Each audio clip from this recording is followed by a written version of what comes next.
Welcome to another episode of the For the Love of Cricket podcast with Jim and Akim.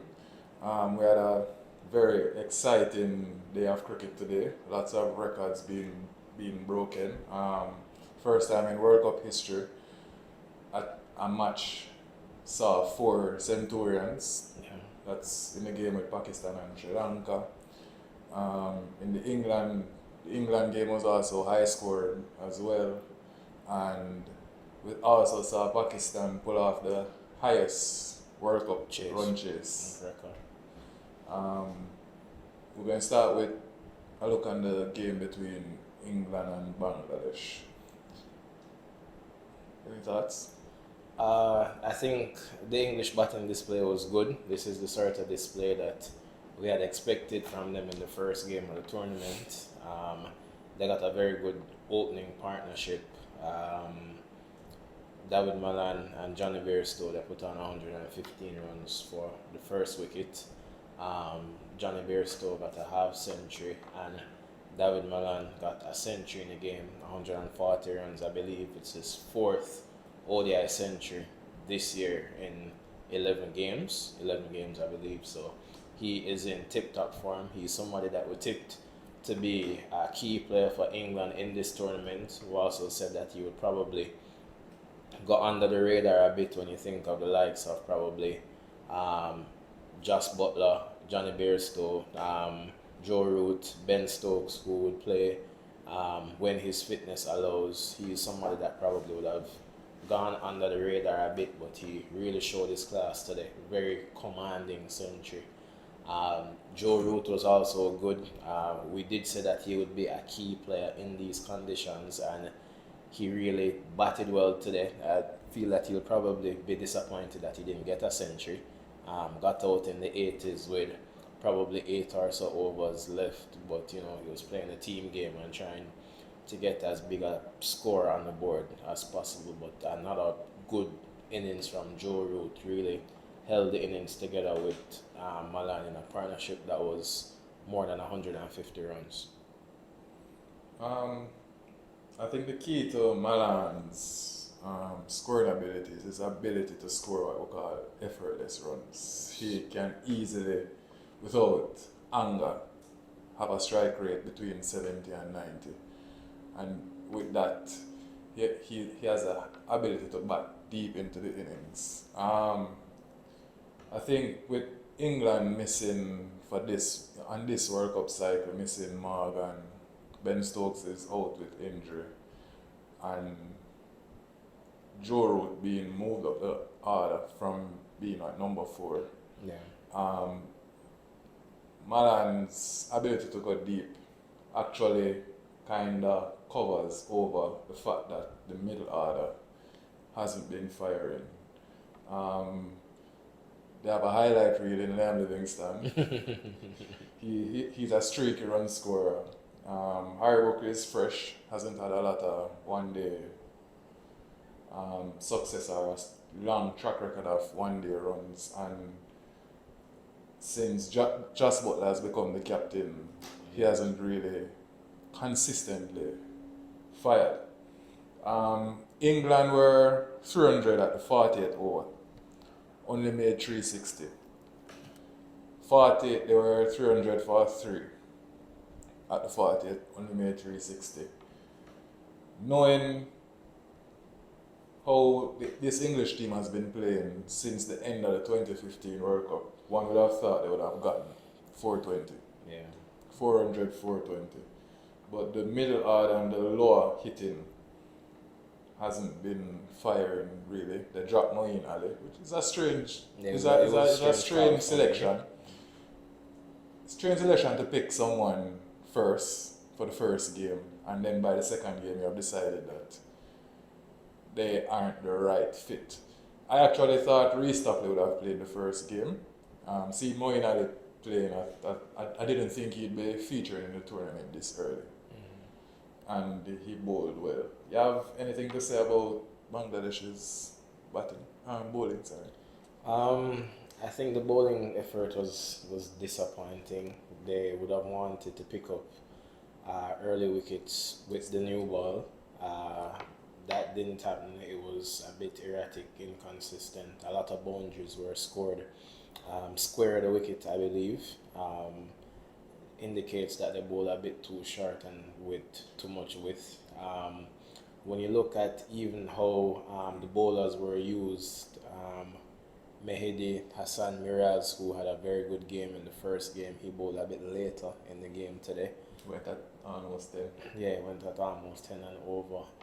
And it was the other Mehdi that Mahedi, who picked up 3 or 4 wickets, I believe. He got 4, but he traveled. All the bowlers went around the park for the day, except Shakib, who is a proven performer. But I believe it was a disappointing bowling effort from Bangladesh. They did well towards the end to claw the English total back, because at one point it really looked as if they were staring down the barrel of 400, 420 runs if England finished the game how we really expected them to do. So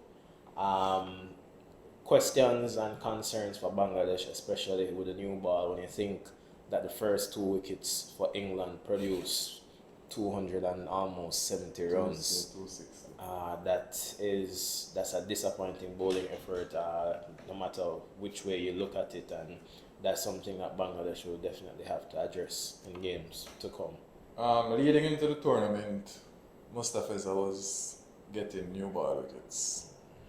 That didn't happen today, and that was a clear sign of things to come. They started, the first 4 overs were sedate, and then Malan got going. Beerstow got going, and basically blew the bowling attack out the park. Bangladesh is batting. They only got 227 all out from 48 overs. The only scores of note was Litandas with 76. And Mushrika got a 50, quite slow. He was scoring at about 78 strike rate, which is chasing 360. It was below par. But he was out there after a score. Tanzin 1, Shantod not, Shakib 1, and Mahede 8. So he was out there pretty early. The score was like 40 for 4. 49 for 4. Yeah. So he had some repair to do. Got to 50 and couldn't carry on. The English will be happy with how Reece Topley came into this game and performed. He and Chris Oakes were very good with the new ball.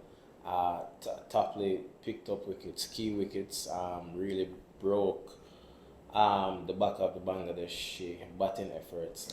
Top order wickets. When you have a team 4 wickets down in the power play, you're pretty much on your way to winning the game. So it was a very good performance from Reece Topley coming into the team. That gave the likes of, Adil Rashid the opportunity to bowl and get some overs in the middle overs. Picked up a wicket with a googly. I saw that it was a decent googly. He bowled a decent spell, but most of the legwork, I believe, was done inside the first power play. Liam Livingston got to bowl some overs as well, picked up a wicket there. So yeah. So England will be happy with the effort, bouncing back from a sedate performance, I think, in the first game against New Zealand. So they will be happy with how they bounce back in this game. On to the thriller. Sri Lanka, Pakistan. So it's 8-0 in World Cup games between Pakistan and Sri Lanka. Pakistan has won all 8. It's as if Sri Lanka forgets to win when they're playing against Pakistan in World Cups. Because 344 from their allotment of 50 overs, you thought they would have applied more pressure to the Pakistan unit after picking up early 2 wickets when they were bowling.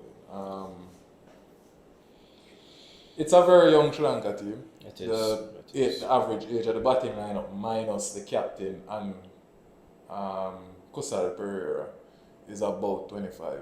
That's a fairly inexperienced And the average team. age of the bowling unit is about 20 and a half. One guy is 19, one 20.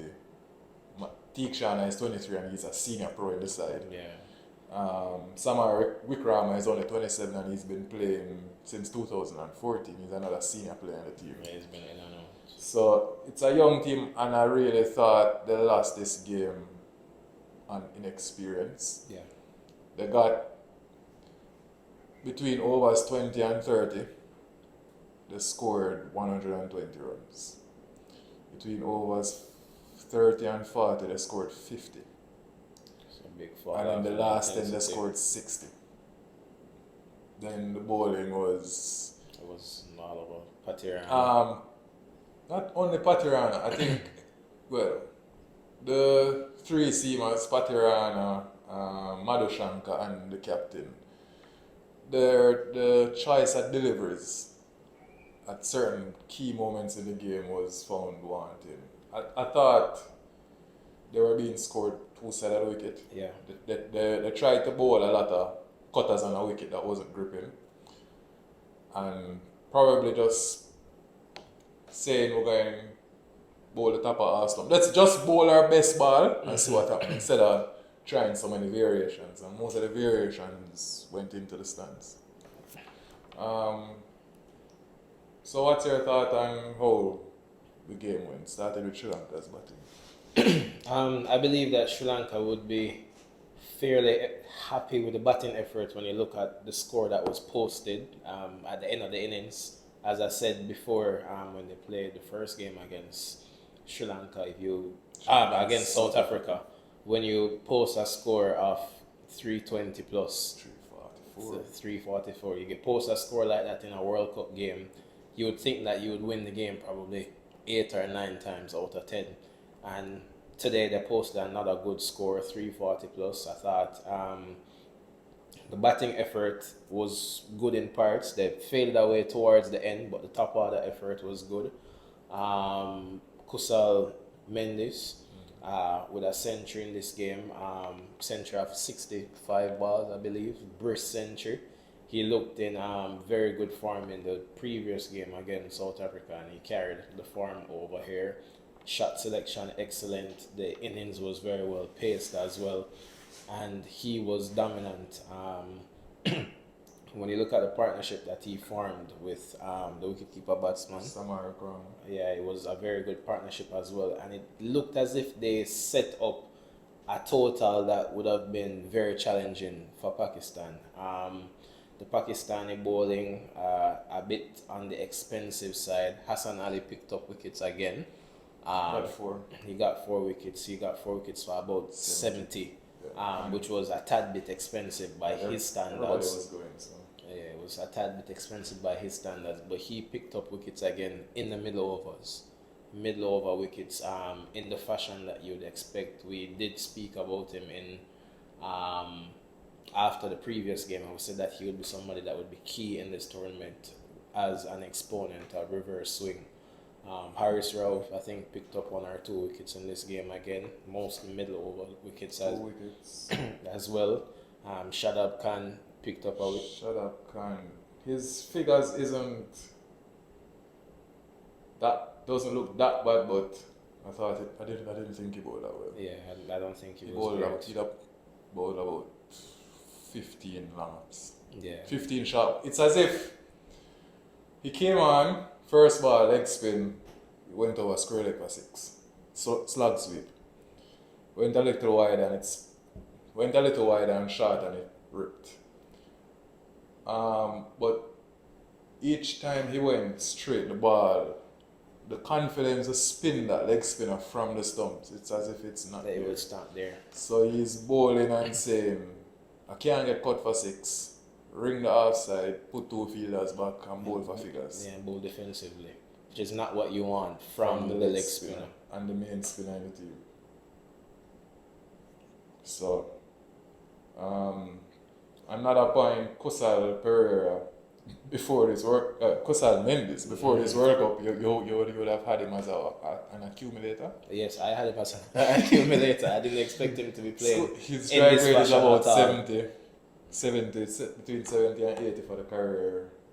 Now he's going at 180 Yeah, for the past 2 games. It's going briskly. It's as if he's saying, anywhere it is, it's going out of the park.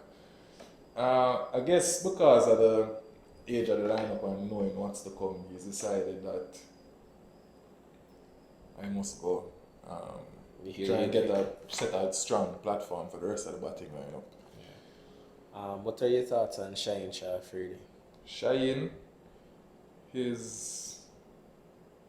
I think he's bowling a bit wayward. He's bowling a lot of slack balls, and when he's going short, it's too wide. Yeah. Bowling a lot of cuts and he's bowling a lot of drives. That in between length isn't really there. As well as those full balls, they look a bit floaty. Yeah, he hasn't seen. I don't feel like he's hit the mark that he's wanted to hit in this World Cup so far. I haven't been impressed with what I've seen in the games thus far, and he's somebody that will be a key player for Pakistan throughout the tournament. So you'd hope that he will grow into the tournament, get some wickets, find some confidence, and execute for a Pakistan team that has the potential to be very exciting and create problems in this tournament. I mentioned some weird selection earlier. Pakistan made one that was even more shocking than England. Fakhar Zaman, one game. And out of the team. Out of the team after one game. Abdullah Shafiq came in and scored a century. And his aggregate before this game was only 80 runs. Strange stuff. But he played pretty well. Finished on 113 from 103. What you have to say about the Pakistan batting effort? I think that in the end it seemed as if it was a chase that was calculated. They took it down deep. Mohammad Rizwan and Shafiq played two very good knocks, two different types of knocks. I think Shafiq was pretty much the anchor for the innings. The last early wickets, Imam went pulling, was caught at fine leg, and then Babar Azam was strangled on the leg side, so he hasn't had the start to the tournament that he would have necessarily wanted.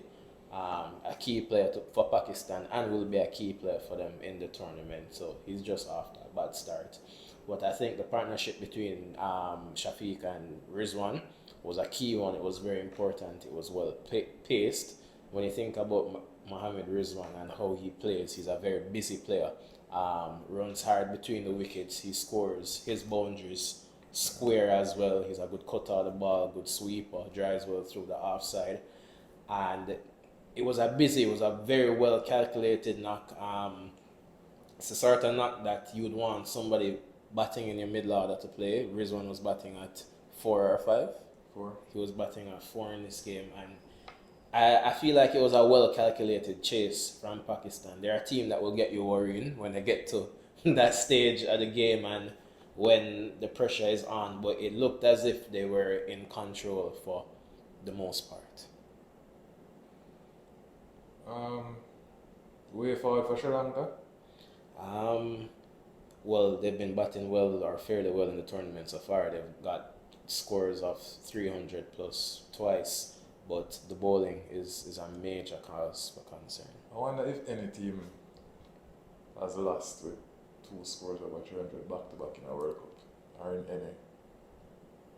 I'm sure we can research numbers on that, but that is a very interesting stat. I don't think that has happened often. And it has not been close games. Yeah, it has not been close. The park. Because Pakistan won the game today by, 5 wickets?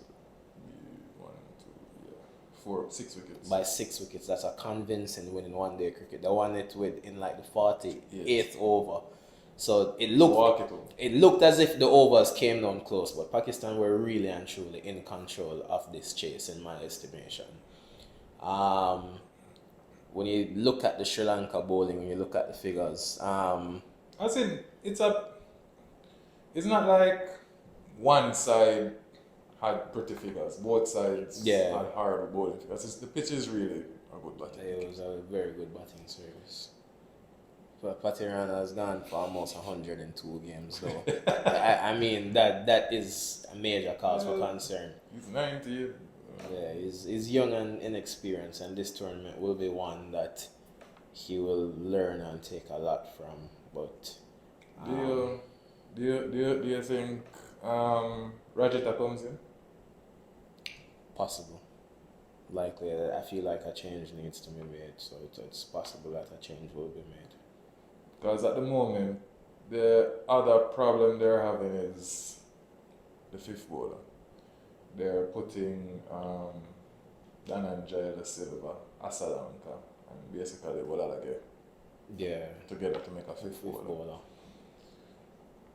So I don't know if probably one of those batsmen those batting all-rounders can make a slide for extra bowler, or they give the youngster a rest. Yeah, I think the youngster needs a rest. I really do think the youngster needs a rest. Baby Malinga, I think he needs a rest. It will help his confidence as well. Going at 9+ and over, back-to-back World Cup games, it's a bit much in my estimation. It was good to see the games today. It was good to see the chase from Pakistan. It made for an exciting game. The centuries, that there are 4 centuries in the game. 5 on the day. And 5 on the day. They're all quality centuries. I'm a big David Malan fan, as I've said before. Somebody that, as I said, slides under the radar. This is somebody that was number 1 in the world in T20 cricket for more than a year. And he almost went under the radar. When you ask people who was the number 1 batsman in the world, his name would almost not be mentioned. But he has found a way to be consistent in international cricket. And he's somebody that I like. I enjoy his stroke play. And as you said, how easy and effortless it seems. Oftentimes I speak about batsmen who score runs, but the runs almost seem risk-free. There aren't a lot of risk involved in how they score runs. They're getting boundaries, they're scoring at a good clip, but it doesn't feel like swiping. It doesn't feel like there are necessarily a lot of catching opportunities that are offered. It's just good, calculated batting. And somebody like him will do well, and he has started well in this World Cup in India. So England back on track, which is good to see for some. Pakistan on their way with 2 wins. Sri Lanka with some questions to answer with that bowling unit. I don't think they can do much about the middle order. The middle order hitting, they'll just have to keep depending on the top order runs. Yeah. And Bangladesh will just have to continue as they are. We know that they aren't as strong a team that can consistently score at 6 and over throughout a game. Yeah. So their middling range would be like 270, 280, and then strong bowling display, and especially it with the depends- spinners. And it depends a lot on Mustafiz at the top Yeah. and Taskin. Those are 2 guys that They have remove to- opening batsmen for fun.